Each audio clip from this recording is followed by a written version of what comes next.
மக்களுக்கு நல்லது பண்றதுக்கு அரசியலுக்கு வாங்கடா, கொள்ளை அடிக்கிறது கொலை பண்றதுக்கு அரசியலுக்கு.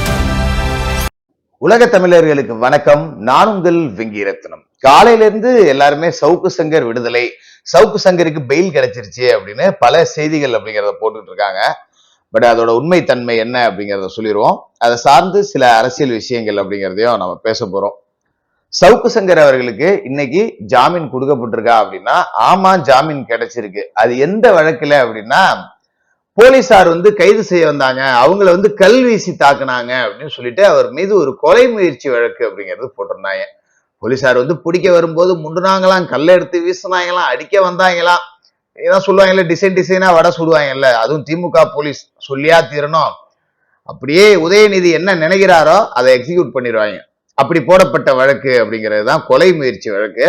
அதுலதான் சவுக்கு சங்கர் அவர்களுக்கு ஜாமீன் அப்படிங்கிறது கிடைச்சிருக்கு. பட் குண்டாஸ் அப்படிங்கிறது இன்னும் பெண்டிங்ல தான் இருக்கு.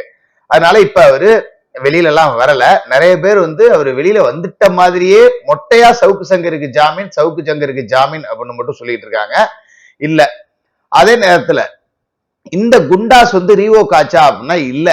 ஏன்னா வரக்கூடிய 20ஆம் தேதி தான் சவுக்கு சங்கர் அவர்களுடைய குண்டாஸ் மீதான ஆட்கொணர்வு மனு அப்படிங்கிறது விசாரணைக்கு வருது. நீதிபதி லட்சுமி நாராயணன் அவர்களுடைய அமர்வுல தான் இந்த வழக்கு விசாரணைக்கு வருது.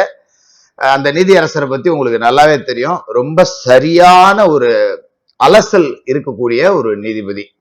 எந்த ஒரு கேஸா இருந்தாலும் சரி, தப்புன்னா தப்பு, சரின்னா சரி, இல்ல இந்த ஒத்தி வைக்கிறேன், நாளான்னைக்கு வா, 10 நாள் கழிச்சு வா அப்படின்னு சொல்லாம சரியான விஷயங்களை உடனே செய்யணும் அப்படின்னு நினைக்கக்கூடிய ஒரு நீதிபதி.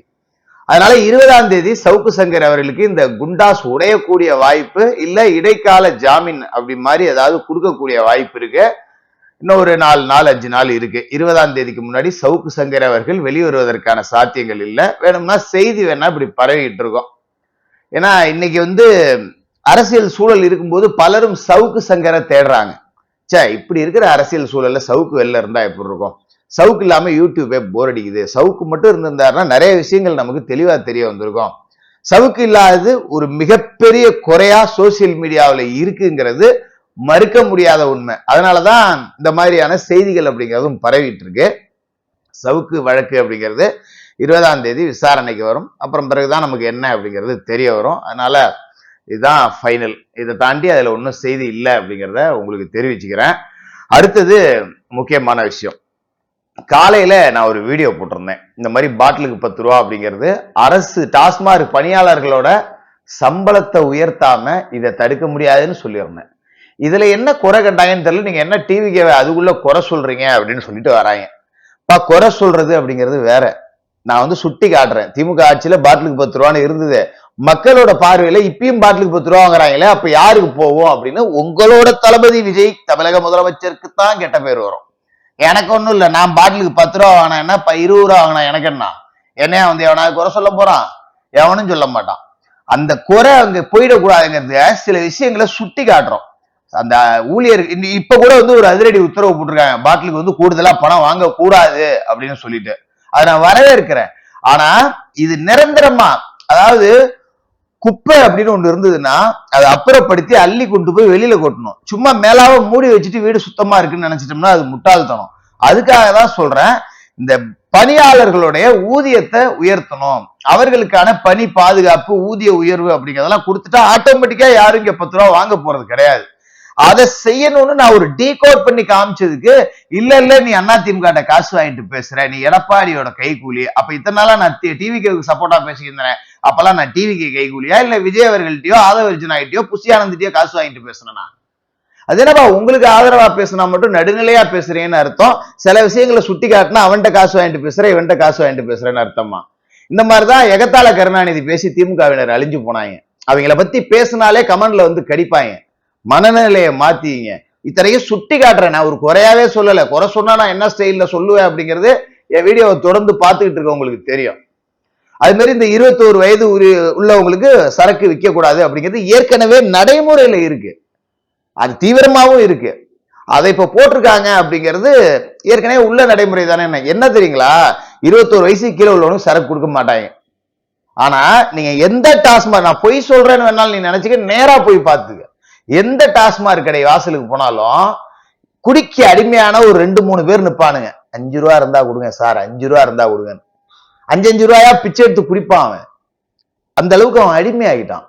இப்ப இந்த 21 வயதிற்கு உட்பட்ட சிறுவர்கள் இருக்காங்கல்ல, இவங்க சரக்கு வாங்கணும்னா இந்த மாதிரி 5க்கும் 10க்கும் அலைஞ்சிக்கிட்டு இருக்கான் பாரு, அவன்கிட்ட உன எனக்கு ஒரு 1/4 ரூபாய் உன்ன 20 ரூபாய் நீ எடுத்துக்கண்ண அப்படின்னா அவன் வாங்கி கொடுத்துருவான். நிறைய பேர் சொன்னாங்க, இல்ல போன வாட்டிலாம் விற்காம இருந்ததால்தான் ஸ்கூல் பசங்க எல்லாம் தண்ணி அடிக்கிறாங்களா அப்படின்னு. ஸ்கூல் பசங்களுக்கு விற்பனை இல்லை, ஆனா இந்த மாதிரியான ஆட்கள் மூலமா அவங்க வாங்கறதுக்கான சாத்தியம் அப்படிங்கிறது இருக்கு. அதனால இது இன்னும் தீவிரமா கண்காணிக்கப்படணும்னு ஒரு டீகோட் பண்ணி காமிச்சது குறை சொன்னதா அர்த்தமா?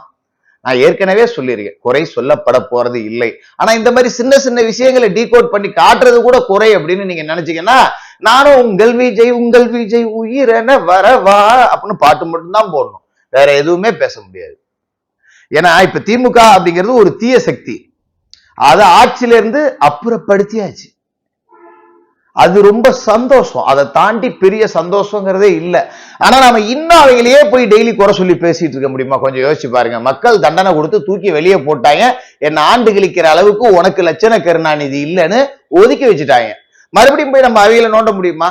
அரசுக்கு ஆலோசனை சொல்லலாம், ஆலோசனை சொல்ற அளவுக்கு நீ பெரிய ஆளா அப்படின்னு கேட்டா அதுக்கு மருந்து கிடையாது. நமக்கு தெரிகிற விஷயங்களை நம்ம சொல்றோம், ஏத்துக்கிட்டாலும் சரி ஏத்துக்காட்டி சரி, அவ்வளவுதான். சரி, இப்ப ஓப்பனாவே பேசுவோம். மகளிர் உரிமை தொகை 2500 ரூபாய் தரேன்னாரு. இப்ப போய் அதை என்ன விஜய் கொடுக்கவே இல்லை அப்படின்னு பேசணுமா? அது தப்பு அப்படி பேசினா. ஏன்னா ஆட்சிக்கு வந்து முழுசா 3 நாள் கூட ஆகல. இப்ப போய் ஏன் 2500 ரூபாய் எடுத்து வைக்கலன்னு இன்னைக்கு ஸ்டாலின் பேசியிருக்காருல, அப்படி நான் பேசணும்னா அது தப்பு. ஏன்னா ஸ்டாலினே இந்த 1000 ஓவா காட்சியே 28 மாசம் கழிச்சுதான் கொடுத்தாரு. அது ஈரோட்டுல இடைத்தேர்தல் வந்ததால, இல்லாட்டி எந்த தொகுதியிலாவது எவனா சாவர வரைக்கும் அதை எடுத்திருக்க மாட்டாங்க. 1000 ரூபாய் உரிமை தொகை அப்படிங்கிறது இப்ப விஜய் அவர்கள் வந்து நாளைக்கு வரவு வைக்கப்படும் அப்படின்னு சொல்லியிருக்காரு. அது மாதிரி இந்த தமிழ் புதல்வன், உங்கள் முதல்வன், இந்த திட்டங்கள் எல்லாத்துக்கும் மாணவர்களோட கணக்குல பணம் வரவு வைக்கப்பட்டுருச்சு. இதெல்லாம் நாம வரவேற்கிறோம்.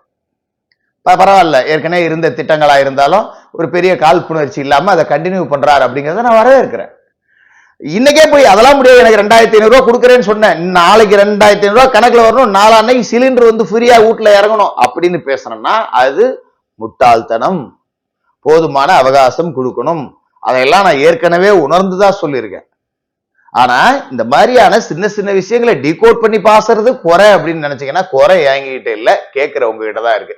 நானும் 24 மணி நேரமும் இந்த அண்டா குண்டாலாம் திமுகவுக்கு லேகியம் வைத்துக்கிட்டு இருந்தான் பாரு, அந்த மாதிரி டிவிக்கு லேகியம் வைக்கிறதுக்கு நாள் கிடையாது. சின்ன சின்ன விஷயங்கள் இருந்தா சுட்டி காட்டதான் செய்வோம். இதுல என்ன தப்பு இருக்கு? இன்னைக்கு தான் பணம் கொடுத்துறீங்க, வரவேற்கிறேன், பாராட்டுறேன். பழைய திட்டம் இன்னொருத்தவங்களோட திட்டமா இருந்தாலும் அதை நம்ம வந்த உடனே நிப்பாட்டணும் இல்லாம கண்டினியூ பண்றீங்க, ரசிக்கிறேன், வரவேற்கிறேன். எனக்கு இதுலயே ஒரு கோரிக்கை இருக்கு, என்னன்னா கலைஞர் உரிமை தொகை 1000 ரூபாய் வரவு வைக்கப்பட்டது அப்படின்னு திமுக கார விளம்பரம் பண்றதுக்கு இடம் கொடுக்காது. கலைஞர் ஒண்ணும் அவங்க அப்பா வீட்டு சொத்துல இருந்து எடுத்துட்டு வந்து கொடுக்கல. தமிழ்நாடு அரசு மகளிர் உரிமை தொகை இப்படி ஏதாவது ஒண்ணு, எல்லாமே கருணாநிதி பேர்லயே இருந்து பாத்தீங்களா? இப்ப இந்த கலைஞர் உரிமை தொகைங்கிற பேரை மாற்றுங்க. நீங்க 1000 ரூபாய் கொடுத்துறீங்க, 2500 ரூபாய் கொடுக்கறதுக்கு அவகாசம் தேவைப்படும், அதை நானும் மதிக்கிறேன். இந்த பேரை மாத்திரலாம்ல, எதுக்கு இன்னும் அதை வச்சுக்கிட்டு? கலைஞர் உரிமை தொகை, பாவம் கலைஞர் கொண்டு வந்து ஓங்கோல்ல இருந்து கொண்டாந்து சம்பாரிச்ச காசையா கொட்டினாரு, அரசாங்க பணம் தானே, விஜய் அவர்களும் அரசாங்க பணத்துல இருந்து தானே கொடுக்குறாரு. கலைஞருங்கிற பேரை எடுத்துருங்க, வேற பேரை கொண்டு வந்து நல்ல பேரா வைங்க, சந்தோஷம். இல்லைன்னு வச்சுங்களேன், நம்ம பல கட்டிடங்கள் இருக்கும் பாத்தீங்கன்னா, கலைஞர் பேருந்து நிலையம், கலைஞர் கக்கூசு, இப்படிதான் எல்லா பக்கம் எங்க திரும்பினாலும். இனிமே சேர சோழ பாண்டியர்களுடைய பேர்ல நிறைய பில்டிங்களை கட்டி எழுப்புங்க, வேலுநாச்சியார் பேர் இருக்கு, வளருங்க. இப்படி தமிழை நோக்கி போங்க. உங்களோட கொள்கை தலைவர்கள் இருக்காங்க, அஞ்சலை அம்மாள் பேரை வைக்கலாம். இது மாதிரியான புது கட்டுமானங்களுக்கு எல்லாம் இந்த பேரெல்லாம் வச்சுட்டோம் அப்படின்னா இன்னும் சிறப்பா இருக்கும். இந்த மாதிரியான யோசனைகளையும் நாம சொல்றோம். அதெல்லாம் முடியாது, நீ எங்களுக்கு ஜால்ரா அடிச்சா மட்டும்தான் நான் பார்ப்பேன், இல்லாட்டி அன்சப்ஸ்கிரைப் பண்ணிட்டு போவேன் அப்படின்னா சந்தோஷமா போயிட்டு வாங்க, அதுக்கு நான் ஆள் கிடையாது. இதுவரைக்கும் நீங்க கொடுத்த ஆதரவுக்கு நன்றி. நம்ம தொடர்ந்து பேசிக்கிட்டு தான் இருப்போம், அதுல எந்த விதமான மாற்று கருத்தும் இல்லை. இந்த இப்ப அதிமுக சண்டை போட்டுக்கிட்டு இருக்காங்க, அதுல போய் நம்ம என்னத்த பேசுறது? நான் நேத்தே பேசியிருந்தேன், மக்கள் காரி துப்புறாங்க, அருவருக்கிறாங்க அதிமுகவை பார்த்துன்னு. என்ன போய் எடப்பாடி கிட்ட காசு வாங்கிட்டு பேசுறேன்னு சொன்னீங்கன்னா உங்களுக்கு எவ்வளவு கொழுப்பு இருக்கும், எனக்கு ஒத்துரிச்சலா இருக்குமா இருக்காதா? நீ போய் என்ன நேர வீடியோ பாரு, அதிமுகவை மக்கள் காரி மூஞ்சில துப்புறாங்கன்னு சொல்லியிருக்கேன். காசு வாங்கிட்டு பேசுறேன் இப்படிதான் பேசுவானா? குறை சொல்றது தப்பு அப்படின்னா நாட்டுல யாருமே பேசவே கூடாது அப்படின்னு திமுக காரன் நினைச்ச மாதிரி நீங்களும் நினைக்க ஆரம்பிக்கிறீங்களோ அப்படிங்கிற ஒரு சந்தேகம் எனக்கு இருக்கு. நிச்சயமா நல்லவைகளை பாராட்டுவோம்.